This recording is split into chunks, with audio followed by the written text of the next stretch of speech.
Hello friend, this is Mukesh from Unacademy. आज 9 सितंबर को Himalayan दिवस मनाया जाता है। हिमालयन दिवस पे हम कुछ इन्वायरमेंट थिंग्स जो है चर्चा करेंगे, जो आपके प्रीलिम्स और मेंस के लिए खासकर बहुत ज़्यादा इंपॉर्टेंट होंगी। जैसा कि आप सभी को पता है, ग्लेशियर क्या है, बहुत ही तेज़ी से मेल्ट हो रहे हैं। ठीक है। और आपको मैं एक छोटी सी केस स्टडी बताता हूँ। वो है राष्ट्रीय जल विज्ञान संस्थान रुड़की की, जो उत्तराखंड में स्थित है।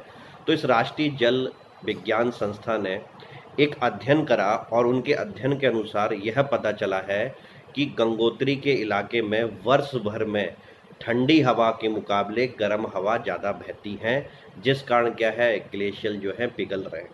अब ये तो उन्होंने लेमैन लैंग्वेज में बोल दिया है कि ठंडी हवा की तुलना में गर्म हवा ज़्यादा बहती हैं।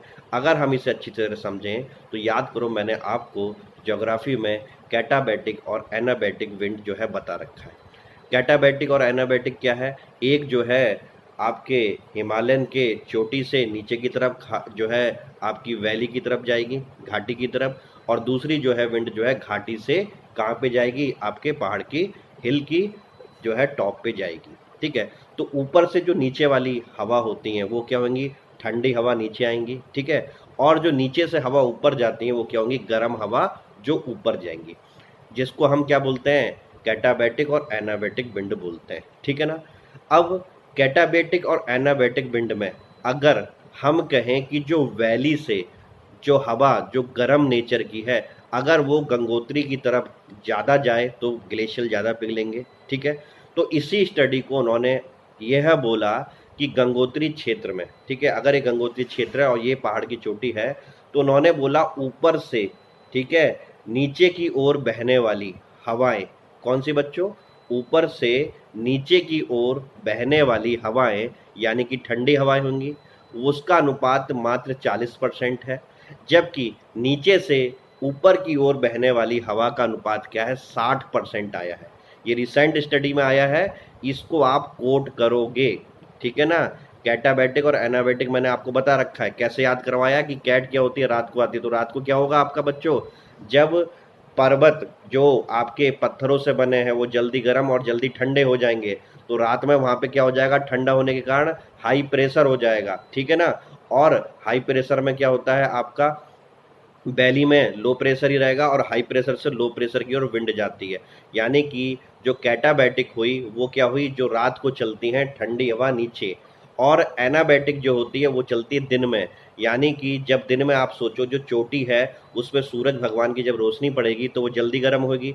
जल्दी गर्म होगी तो वहाँ लो प्रेशर कॉज होगा घाटी की तुलना में। और हवा कैसे चलती है? हमेशा हाई प्रेशर से लो प्रेशर, यानी कि नीचे घाटी की गर्म हवाएं ऊपर पहुंचेंगी, कहाँ पे? लो प्रेशर की तरफ, और वो ग्लेशियर को पिघलाएंगी। तो जो नीचे से ऊपर की तरफ जो दिन में चल रही हैं हवाएं, यह जो है क्या कहलाएंगी? आपकी एनाबैटिक विंड। और यही 60 के अनुपात में चल रही हैं, जबकि ऊपर से नीचे वाली 40 के अनुपात में चल रही है। तो ये अनुपातिक क्या है? डिफरेंस आ रहा है।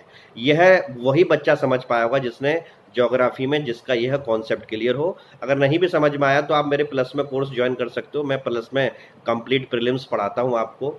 अब एक स्टडी उन्होंने ये और करी है कि जो गंगा रिवर है, जो गंगा नदी का जो पूरा वाटर है, अगर उसमें हम देखें कि वो पानी कहाँ से आ रहा है, तो 82% पानी ग्लेशियर के पिघलने से आता है, 3% पानी बर्फबारी से आता है, और 15% पानी कहाँ से आता है? बारिश से आता है। क्लियर।